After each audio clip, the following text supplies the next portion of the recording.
Doing that, and let me move this here. All right, we're going to get started. Brandon, I want to thank you so much for doing this with me today. No, absolutely. Thank you for having me. It's a pleasure. I'm excited to have you. We just spent some time together in Vegas at my 2 day seminar, and we've spent damn near 6 months together on group coaching calls on a weekly basis. So I'm really excited to bring you on because you're bringing the implementer perspective to the program and the changes that you make in your restaurant. Do me a favor, tell people a little bit about your background, yourself, and the restaurant you're working at. So I started out in the restaurant industry at Starbucks. Everybody laughs at me, but that was my first introduction to the restaurant industry. Moved from there, went to I would call it was a fast food chain, but it was a barbecue restaurant in San Antonio that had 80 something stores. Worked my way up from staff member to assistant general manager. Left the restaurant industry for about a year, tried something else, didn't like it. Ended up coming back, and that's where I landed at Black's Barbecue. Been here for about 3 years, going on 4 years in January, and loving it ever since I've started working for them. And Black's Barbecue is not small. You've got, is it 4 locations now? Working on the fifth? And Yeah, we've eight. got 4 locations. We're in talks on a fifth, but not sure yet. And they've been around for 90 plus years, so they've got the name recognition behind them. I mean, that's probably one of the coolest parts about working for them. That's awesome. And really high volume. Like you guys kick ass. I mean, a lot of people think high volume. You guys are crushing it on a daily basis, which brings all of its own other challenges. How do you keep up with product and purchasing and all the people and the cleanliness and all these things? It's a regular restaurant on steroids. It would be the best way for me to describe it to someone. Do me a favor. Talk to me a little bit about what life was like for you, your role, and what you did on a daily basis before Barrett brought you into the program. Barrett Black is one of the owners of the business and brought you into this program when he made the decision to do so. So you didn't have a choice. Your choice was either to become the implementer or not. Talk about your life. What did it look like as you as a restaurant manager before the program? So, being a restaurant manager for Blacks, before we started this program, I hate to say it this way, but it was really easy. Like I would come in and would feel kind of just like I was an overpaid shift lead Yeah. because we were just basically just babysitting the employees. I mean, we've got a 90 years worth of experience in the restaurant industry, and we had like our way that customers would order. Our staff was trained properly. The hot food hot, cold food cold. Store was clean. We'd get great scores on our health inspections. But other than that, we weren't really doing anything as managers. My background, I was used to doing P&Ls, profit and losses, per month, per week, per day. We would take inventories at 10:30, 2, 5, and 7. So when I transitioned to be a restaurant manager here, it was almost to the point where I was like bored. And I would try to come up with things where I was like, man, how are we doing this month? What are we looking at? I don't know. It's not that they wouldn't tell me if we were doing good or if we were doing bad. It's just they didn't want to bother us with that information because they thought they had to do it all themselves, which I wasn't used to. So, before the program, that's what I would say is I was kind of just a glorified shift lead, and where I'd watch everybody, put in my manager code for discounts, and that's about it. Did you find that other managers felt the same way, or because you came from a background of doing more, like did the long-term managers kind of like, hey, don't rock the boat, leave it alone, don't try and add more work, this is just fine? Or were they in the same spot? Man, I wish we knew a little bit more, I wish we did more. What was that culture like? A few of them were like that. I will say we went through a few managers at the store that I'm currently the general manager of. But the sentiment for those who had been in the restaurant industry before was we're kind of bored. We know that we're kind of just glorified shift leads. The ones that maybe came through that didn't have any restaurant experience and maybe came from retail or came from a different industry altogether, they were like, man, this is kind of cool. I've never worked for somewhere that was so relaxed and so chill, but they didn't typically last very long or whatever the case was. But for those of us that had grown up in the restaurant industry, it was kind of the same sentiment. where it was like, man, we're not really doing this, we're not really doing that. I wonder how much better we could be doing if we were doing this. It's And we had those conversations. that's an interesting perspective. I mean, because a lot of times you heard owners on the group coaching calls where they talk about I'm worried about pushing my management team or asking them to do more. Where in some respects, you just came from the 2-day seminar, and so you know that I told all the manager types in the room that you have an incredible opportunity to learn how to run a business versus babysit the idiots. Like while I suck, I create work. By the time you're done, you're more valuable personally. You're more valuable to the restaurant you're working for. You're more valuable to your career path, whether it's with the current place or a different place or your own place or a completely different industry. And it's really a mindset thing to say, how do I frame this work that's going to come my way? And now it's nice that you wanted to, and it's nice that Barrett recognized it in you, but you became a very specific person in my program we call the implementer. Somebody I say who gets shit done. And it really is to the basics. But I'm going to describe a little bit about who an implementer is and how you exemplify that, because I'm going to brag a little bit about you, because that's the reason why I brought you on here. And that is this: an implementer loves the company and believes in the direction they're going. They fit core values. An implementer wants to learn. An implementer wants to do more. An implementer can start and finish a damn project. Like if you watch most of the entrepreneurs, the restaurant owners on the group coaching calls, it's shiny objects. The next thing we'll work on marketing or the next menu idea and so on. But to do the same thing every single day, let alone start and finish a project, can be a challenge. Well, implementers go straight down, straight line, get it done. More importantly, they're able to train others and with help hold people accountable. So here we are. Barrett brings you into this program. You've been chosen as the implementer. And I think we had a second implementer, didn't quite take it on quite as strongly as you. I think it'd be a reasonable thing to say. But you really took the ball and ran with it. You believed in the concept. You believed in everything. You wanted to be a part of it. You wanted to learn. You kicked ass, started and finished projects. It didn't mean that you didn't get behind at certain times. But I can remember Barrett went on vacation and you stayed on the program, stayed moving forward. Like it was like, okay, owner's gone, but I got shit to do. Which is impressive because nobody made you stay up with the program because your boss technically was gone. And the results you've gotten in the company are amazing. So talk a little bit about what it means to be the role of implementer. Anything that I left out, because I need restaurant owners who really want to make change in their business, understand that they're not the ones who are going to do it. They need to lead it. But you need somebody who gets shit done. Talk a little bit about that. Well, first of all, the way that I run, at least the store in New Braunfels, because that's the one that I have the most control over, is I run that store as if it were my own. I've told Barrett that. I've told Kent that, which he's the main owner. He's the father. Yep. And then Eric, who's usually my direct supervisor, he's one of the owner operators and the director of operations.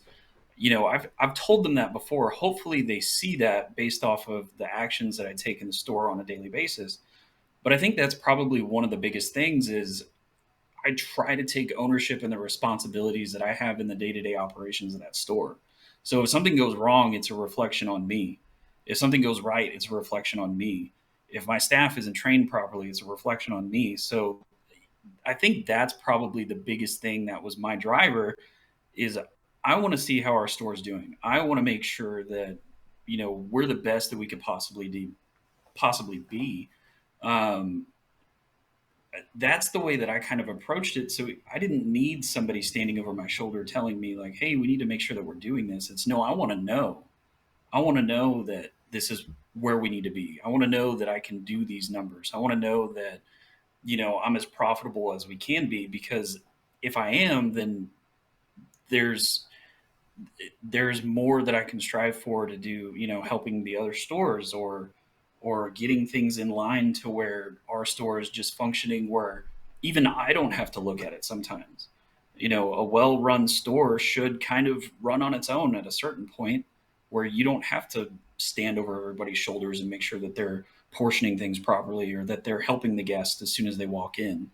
A well-functioned store should at a certain point function with minimal oversight. I mean, you still need to double check, make sure things are doing what they need to do. But that was my main goal, is I want to make sure that all these things are done. And now that we've been through your program, like I got to go to Vegas for a week and hang out with you guys, do the 2 day seminar, and I come back and I literally just have to copy and paste what I need into our checkbook guardian. Everything was in the DSR was filled out, the restaurant invoice tracker was filled out. I don't have to worry about it because I've got those habits in place now for the other members of my management team. So I think we can agree on this, that you're not a atypical restaurant manager. Like you would be what I call cream of the crop. I often said, when I came up the career, I thought I was God's gift to restaurant management. I truly did. I'm like, nobody can outwork me, so on and so forth. But it took me a long time to learn to delegate. It took me a long time to learn that it doesn't matter how good I am if I'm everybody's bitch, if I'm the one bussing tables and I'm the one doing all the different things just to make sure that the restaurant ran properly. You learned that lesson a lot earlier than I did. And talk a little bit about sharing the systems and the information that you learn in the program with your management team and now with other stores, because you've been given the opportunity to go play with the other stores and say, what I've done in this store, we're doing in yours and yours and yours. Talk a little bit about that. Right. So delegating is probably one of the biggest things that you need to learn as a restaurant owner and a restaurant manager. It hands down, that's going to probably free up 90% of your time. And I guarantee you that any of the member mentors that I've talked to would probably say the exact same thing. If you can delegate other tasks to specific people that you think are going to do a good job, it's going to take 100 different things off your plate. I know I had a manager that came to me recently, within the last 3 months, and he was like, "Man, I just feel like I had said in the beginning of the interview, that I kind of feel like I'm not doing anything. Is there anything I can help you with? Because you're doing this program, you're implementing all these changes. Is there anything I can do?" And I said, "Your schedule change. You're going to take over the employee schedule, and your training starts tomorrow. So let's get it done. Let's go." And that freed me up. That gives me time to focus on implementing these changes that we're making to each and every store. I've gotten to go to a couple different festivals that I haven't gotten to go to before. Granted, I was working the pit, but I was having a blast doing it, and I get to do that now because my team back at the store that supports me, they are on board with the entire program. It's, hey, we need to make sure this is inputted right. Hey, we need to make sure that everything's filled out on the DSR. What's going on with, why are we over short? Why are we this? Why are we that? And there's a line of communication that, we've always kind of had that line of communication, but now we're going in a direction with it. It's not just like, oh, okay, well, I don't know why there was $5 missing from that drawer. Let's figure it out. Now we know it was here. It was there. We had a paid out that got put in, and we can track all that stuff. And being able to take things off of my plate has allowed me to go help our San Marcos store, our Lockhart store. I mean, I'm in Lockhart right now. So I don't have to worry about my store because everybody knows what they're supposed to be doing. And that's powerful. And I think here's kind of the thing. I believe that this worked for you so well. A part of it goes all the way back to Kent. So Kent's dad, Kent is third generation, trying to think. This is the thing, third generation in this restaurant, with the fourth generation being Barrett. But from handed down from one generation to the other, starting now with Kent, the caring about your employees, becoming an employer of choice, the care about the guest, the care about the product quality far outweighed any of the numbers, far outweighed any of the systems or anything like that, and really came from a position of, we're going to run a gosh darn good business. We're going to take care of our people, and we're all going to do well with it. And what's interesting is now with Barrett coming in, following the same set of core values, which translates to the two of them over you and what your business that you're running, you didn't get a lot of pushback, where a lot of restaurants get pushback. Oh, I can't believe we got to do this work. Now, it didn't mean you didn't have some people with a little, healthy skepticism of why we need to do this, why so on and so forth. But you really got everybody on board. They embraced it and made the change. share with us a little bit what I might be missing, but I mean, that really is. It's about the company culture, starting with Kent, then Barrett with you, continuing that. Your culture is really strong, yes? Yeah, no, our culture is probably when I walked into the company, it was a definitely a breath of fresh air. Working for a family owned restaurant, especially one that's been around for a very long time, versus working for a chain restaurant like I've come from in the past, that corporate style structure was very different. Yes, there was a little bit of change because I was so used to having to check in with an area manager all the time. To, we would check in with Eric or Barrett or Kent every couple days. We'd have a weekly management conference call. But really, other than that, you were kind of left to your own devices on just making sure that you were taking care of the staff, the customers, and the store. I know when Kent talked to me, his first five rules were just don't burn the store down. That was his first five Just rules. don't After burn the that, store down. That is 5 rules. yeah, exactly. So that was his first five rules, and other than that, it was like just make sure you're taking care of the guests, make sure you're taking care of the employees, Right. and they're still like that. I can't tell you how many times he's walking through the dining room and he sees a customer that's celebrating a special occasion. He gives them a shirt, gives them a hat. That's great. We had all that stuff taken care of. The culture was fantastic, and Yeah. now that we're starting to implement these policies and these procedures for the management stuff, the management culture is changing a little bit because there's a little bit more ownership in how your store is doing. You talked about pushback a little bit, and there was some pushback with some of the stuff we've implemented. I know Jolt was probably one of the biggest ones that I got pushback from the staff, but at the same time, the way we went about implementing Jolt was kind of the way you talk about in your program, where it's like, give the checklist to one of your top employees that opens. Make them make the checklist for the closing staff, which whatever position it is. Yeah. And then do the same thing for your best closer. Give them a list that, the mid shift needs to take care of before they leave for the day. So when they would come to me and they would complain and they're like, well, why do we have to do this on this checklist? And it's like, I don't know. You created it. You tell me. Why did you put it on there? But I think that's the biggest thing is, making sure that everybody has some sort of ownership in the program, whether it's the staff or whether it's the management team. That's your biggest kicker. I will say I have had to had a couple conversations that weren't so fun, but so far everybody's hung on. We had a cashier that was just like, I'm not going to do it. And I was like, well, you can either not do it or I don't need you. It's Yeah. that simple. Like, we will function without you just fine. Like, I don't know why you're having such an attitude. You haven't even tried it yet. Just Yeah. try it. And now she does all of her checklists. She decided that her job was more important than standing up for whatever she thought these checklists were going to be. We did have one manager push back on these softwares that we're implementing with you. Yeah. These checklists and the DSR and the Checkbook Guardian. And he was like, well, why are we doing this? Don't we have an accounting team? Don't we have this? Don't we have that? And it's like, well, by the time you get your P&Ls for the month, it's already too late. Yeah. So instead of being reactive, we need to be proactive. And that's what this program is going to help us do. I just made my heart sing. You're speaking my language, brother. Do me a favor. Talk a little bit about what it's like to go through the program from the group coaching calls to getting homework in and meeting with a member mentor. How did that help? What were the things you liked about it? So the program's pretty easy. One of the things I forgot to tell you whenever we were going through background is I actually have a business degree from the Texas State University.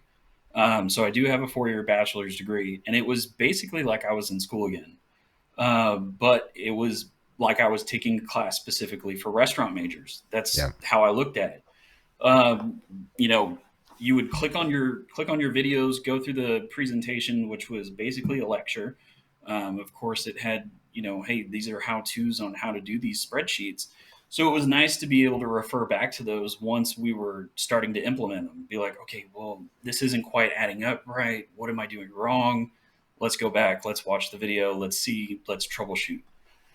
And that really helped. One of the things that I'm kind of a visual learner, but I'm also more of a hands-on learner. Yep. So me being able to go through, actually play with the spreadsheets, and then go back and reference what questions I did have from the videos was extremely helpful. Getting to meet the member mentors was actually really cool. Ours was John Dempster. Shout out to John. Um, you know, him being able to help get us through the program was beneficial in a sense where I could help keep Barrett on track, because he does get into that, hey, shiny, look over here, let's go do that, Yep. which is great. That's how you come up with some of the coolest things that you do in your restaurant. But it's not very good for finishing projects. Right. So I would be able to tell John, I'd log in a few minutes early, tell John what we were working on for the week, tell him where I'm at for the week. And then when Barrett would hop on, he's like, hey, what are you doing? You need to catch up. Where are we at? What are we doing? And I know you know John very well, and he's able to keep people on track. Yeah. And I think that was probably one of the most helpful parts of having the member mentor part of it. What do you As think far as about the the coaching group calls, coaching? Yeah. yeah, as far as the coaching calls go, that is actually pretty neat to see, and I could see that being really important from an owner's standpoint, because you know you don't know what you don't know, but at the same time there's other people that are going through exactly what you thought you just went through. Yeah. you know Granted, aside from some of the employee issues, because everybody's labor laws are different in each state, when it comes to actually functioning in the restaurant, that's really helpful because everybody's kind of going through the same thing. We just had a call with Toast. Actually, that's why I'm here in Lockhart right now. Is we're actually looking at some of the Toast's hardware, and we're going through that right now. And just about everybody on the member mentor calls, or the coaching calls, I'm sorry, have Toast, and that was probably one of the things that we pulled from it. Is everybody talked about how awesome it was, and we're using a system where it's kind of not being utilized at its fullest potential because the user interface isn't really that great. Yeah. So we were able to listen, hear what everybody else was saying about their systems, hear the pros, hear the cons, and we were able to make a decision on what we wanted to do moving forward. So Yeah. that was actually really cool. That's awesome. And it is amazing. I think Toast is the fastest growing restaurant technology company I've ever seen in my life. Like, they are ruling the world. There's probably 8 out of 10 members use Toast or switch to Toast. It is just amazing.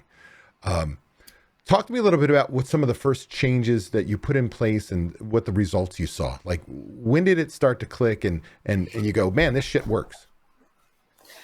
So the first one that we implemented was Jolt. And I hit my staff and my other management team with an absolute sledgehammer, because I was like, hey, I just got my hands on this system. Starting tomorrow, we're doing it. Like, there was no dipping your toe into it. We jumped right in, which that's probably why I got a little bit of pushback from my staff, is because Yeah. they were like, whoa, what the hell's this? Like, we've never done this before. What's going on? But we went into it running with Jolt. The one thing that I noticed right off the bat was the store was cleaner. Things were getting done. I didn't have to remind people to do specific things. And the way that I did Jolt was I did it the opposite. So I know a lot of people, especially on the coaching call, they do like the check marks first. And then if you're not doing the check marks, then they start adding the photos. And if you're not doing the photos, then they start adding the QR codes. I did it the opposite. I was like, prove to me that you can do these, take your photos, scan your QR codes, and then I'll start reducing it to just check marks, because I know that you're going to do it. But I'm going to go gung ho on it first, and you're going to prove to me that you can actually do it. And it worked.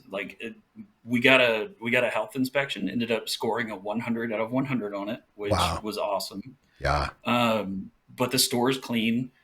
Eric, who is our direct supervisor over in New Braunfels, he comes in and he hardly has to tell us, like, hey, why aren't they scrubbing the front porches? Why aren't they doing this? Why aren't they doing that? And it's like, well, it's already done. It's on their checklist. They should be doing it automatically. And, that's one of the things that I'm trying to get implemented in some of the other stores, so that way they can start seeing, like, oh, okay, this works. Oh, okay, this is good. So what's Oh, the okay, I benefit can to you? actually. Let's say it's all clean and whatever, but what does it mean to you and your managers that this is all getting done? Well, it's less. I don't have to babysit. It's getting done. Like I don't have to go around and hold somebody's hand. I can sit there and talk to a vendor on the phone. I can go over there and, make sure that everything came in on my Cisco order. I don't have to sit there and listen to one of the owners bitch and complain because something didn't get done, and I know that it's getting done. And guess what? If it didn't get done, I know who I can hold accountable for it. And that's probably our biggest thing is like, hey, if you're not doing this, we know who's not doing it. We can see. We're not stupid. Like, I know who's doing the checklists. I know who's not doing the checklist. So if you're not doing it, guess what? You're going to be having a conversation with me at some point. What's it like now with the extra work? Like you said in the beginning, you kind of came in and well felt like you wanted to do more. You tried to invent some things that you weren't quite as engaged. To paraphrase, engaged with the business. You were engaged with the employees. You were engaged with the, day to day operations, but the business side of things, you weren't quite there. Now putting these systems in place, I've created work for you and your team, like work that was never done before. I've made it so that you guys know your numbers. What has that been like? Like, does it feel overwhelming now, or does it become second nature? It was just when it was new, it was a little challenging, a little uncomfortable, and now it's just like breathing, or is it still, holy shit, I've got all this work? So I will say at first, once we were setting all these systems up, it was a lot of legwork in the beginning. Yeah, Like there's a lot of stuff, especially when you mentioned our other implementer, Jacob. Bless his heart, he had to deal with staff shortages at the very beginning. Like right. he was running around crazy because he was the one that had to run that store day in and day out because he didn't have staff. I was lucky that I had a management team already behind me that would allow me to take the time to set these up. But it was a lot of legwork in the beginning. You have to make sure that you know how the systems function. You have to make sure you're pulling the proper information. One of the things that really set us back was our point of sale system. It Things just weren't categorized properly. Instead of having food, in a bev, bottled beer, merchandise, it was brisket, beef rib, sausage, chicken. Like each thing was its own individual classification and category. So you weren't going to get the proper numbers. You were going to have to do a lot of math with it. So I had to go through, change all of that stuff, classify it properly, get everything set up to where the accounting codes matched. So it was a lot of legwork. But Yeah, now that I know what I'm looking for, once I go to these next stores, it's like, oh, okay, I've done this before. This is this. This is that. This is this.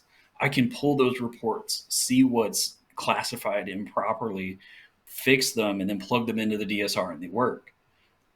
So once you get past that initial stage of, geez, this is a lot of legwork to get this up and running, it becomes second nature.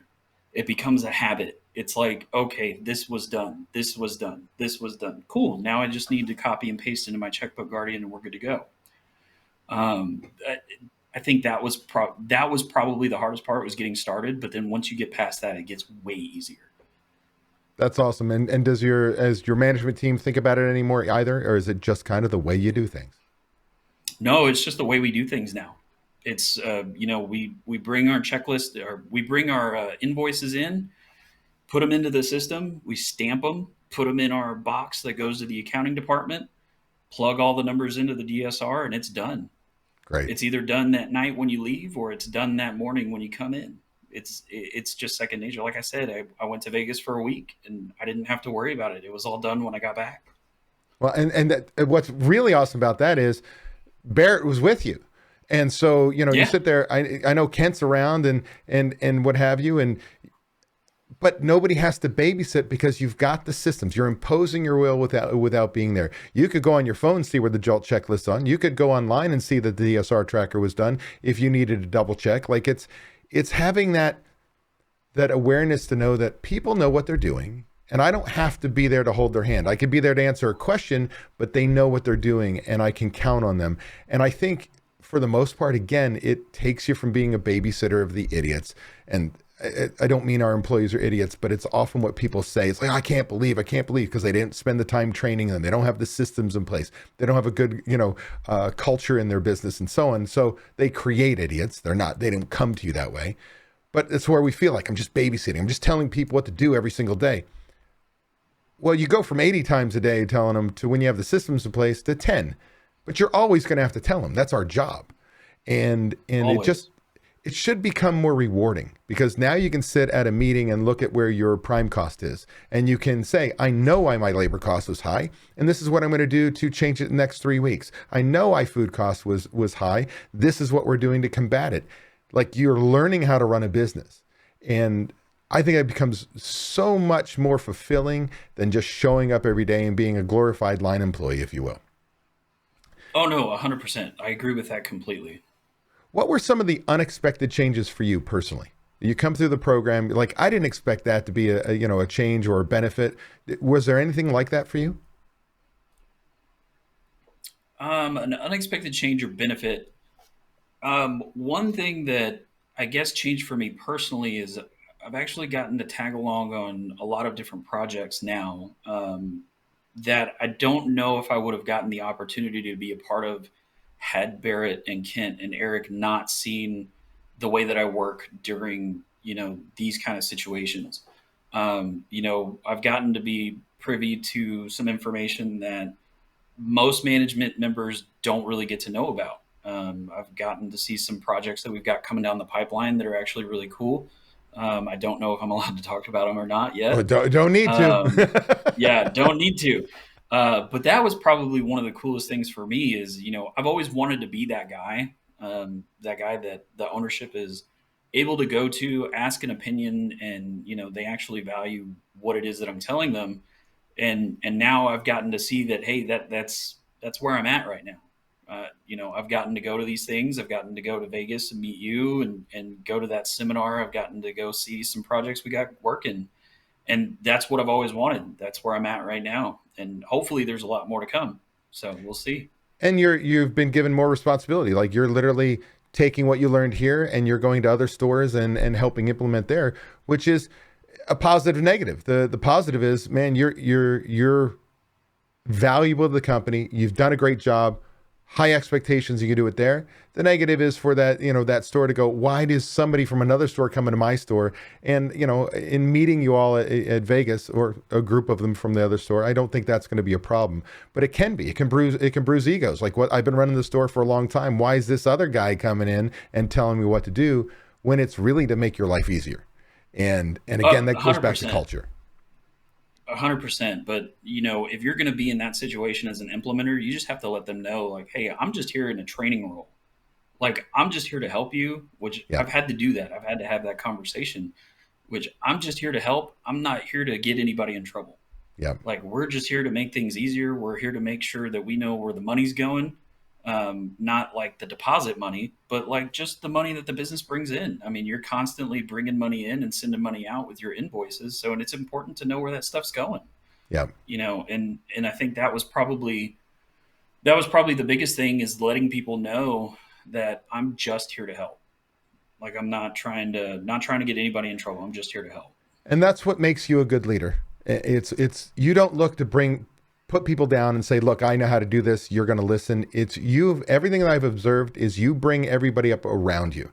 Your goal is not to be the guy, it's to have a team around you that kicks ass. And I think that translates in everything that you do. Do me a favor. What is life like for you now? You're end of the program. You've spent a good 6 months implementing. You still have years of work to do, as you learned at the seminar. What's life like for you now? Well, at work, it's real easy. I mean, I'm back to that easy stage. I mean, we've got a lot more projects that I'm working on, so it's difficult in some aspects with time management, because I've got things that I'm cooking over here and things that I'm cooking over there. Like, I've got to start helping get these other stores up and running. But when it comes to my store, I don't have to worry about it. Everything's there. I can see where my food costs are at. I can see where my beverage costs are at. I know that I'm working within the parameters that I've been given, and I'm doing everything that I can. As long as hot food's hot, cold food's cold, the store looks great, the customers are being taken care of. I know that the management staff is doing what they're supposed to, and it's easy. Life is good again. At home, now I don't have to worry about as many text messages. I don't have to worry about the emails. I don't have to worry about that. That's all stuff that I can get to tomorrow, because chances are it's a small question that can be looked up on one of these systems, or it's a one-off situation where it's like, hey, somebody called in for a donation and we just haven't talked to this person before. That's the only thing that I'm looking at now. So it's a lot of work up front. Eventually it gets easier, and then it translates into your home life where it just gets easier. You don't have to worry about it anymore. That's awesome, because often, I talk about restaurant prosperity, which is freedom for your restaurant and the financial freedom you deserve. It is geared 99% towards an owner in that message. But I always talk about it translates to you as a manager, because you get to have a life too. When you've got other people who can do, when you've delegated tasks, when they've learned the system, they don't have to text you, where's the plunger? You've enabled them, to empowered them, if you will, to think that you don't answer every question. And I think that's really a powerful benefit for anybody listening. It doesn't matter if you're owner or you're a manager. You got to have a life. And by putting the systems in place, doing the hard work, you get a life. Do me a favor. What would you tell somebody thinking about joining my program? That's a hard one, because there's a lot of benefits to joining your program if you have very little or limited experience in the restaurant industry. One of the things that we were fortunate of as a company was that we've been around for 90 plus years. Yep. So we already had the foundations of hot food hot, food cold, good food. Customers knew who we were.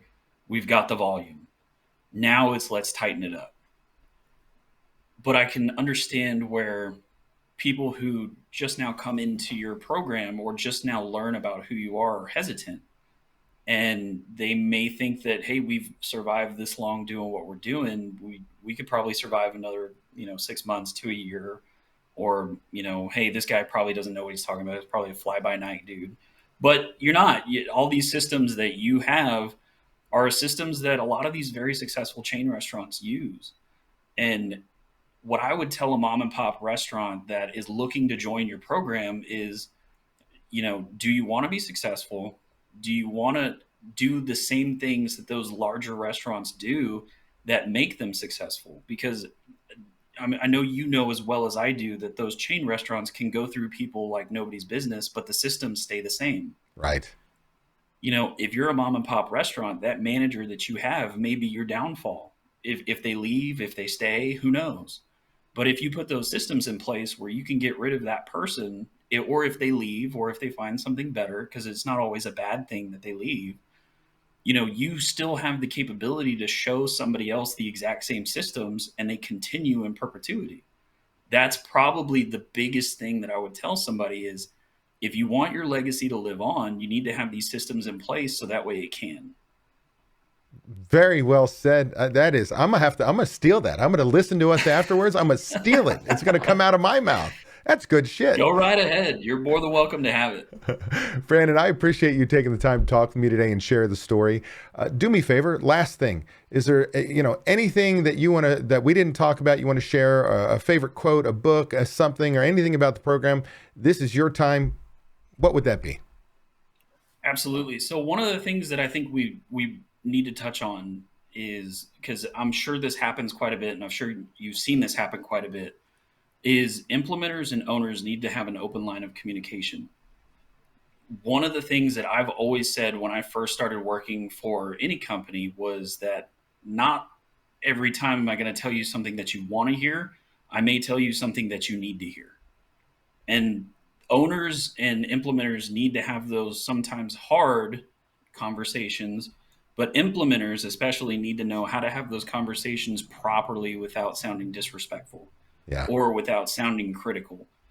And owners need to be able to be receptive to those conversations. One of the things that I'll give you a perfect example. Barrett and I had a conversation the other day about, well, what do we do now that we have these programs in place? Like, what does the end of the month look like? Because without him asking me to, I've been sending him a monthly report on our DSR and our Checkbook Guardian. I copy them, put them in a separate Excel sheet, and I send them to him. And he wanted to implement that as like a monthly thing that we do, which I'm like, fine, that's great. And he's like, well, now how do you send that to me on a weekly basis? And I said, whoa, hang on now. You need to learn how to log in and look at those things so that way you know what's going on a weekly basis. That needs to be something that you do. Yeah. But I know that not all implementers are going to be able to have those conversations because maybe they're scared of how their owners are going to react. Maybe they do have a reactionary owner, or maybe they just never tried and that owner would really appreciate somebody telling them something that they need to hear versus something that they want to hear. As long as all of your restaurant stuff is good, maybe there are some policies and procedures that can change. You just need to know that they need to change. Like we always say, you don't know what you don't know. Yeah. And one of the things that stuck with me the most through school was I had this professor, and I forget his name, but he said, once you finish graduating with your bachelor's degree, don't be afraid to speak up, because there's going to be people that have been in the industry for years that don't know some of the newer things that are coming out. So something that may be common knowledge to you may be something revolutionary to somebody else. Yeah. And it's important to let people know, like, hey, this may be a better way of doing things, or this may be the direction that we need to go. And maybe they've never thought of that before. So that's one of the things I think we might need to spend a little bit of time on is the conversations between implementers and owners. That's great. I think it's great advice. I like to think that because the owners who join my program are growth mindset, that it shouldn't be that scary, but it is a brand new skill. For many of them, they don't have that right-hand person to begin with, to have that open communication. So I think that's excellent, excellent advice. And whether you're in my program or not, if you're a restaurant manager, you need to have that conversation. You need to be able to talk with the owner. With that said, I will only give one piece of advice on that is, if at some point in time you get enough pushback from the owner, we got to learn to go, it's their restaurant. They make the call. I made my case, but don't push it any further than that. 100%. There's that time and place. You got to learn, you got to be able to know where that time and place is. And it's like, oh, I'm not going to push on that one anymore. I was that guy. I knew. I'm just like you, brother. I really appreciate you taking the time to do this, Brandon. I think it was great stuff, and I know this is going to help people. And I look forward to seeing what goes on your next chapter with Black's Barbecue. Absolutely, man. I'm looking forward to it.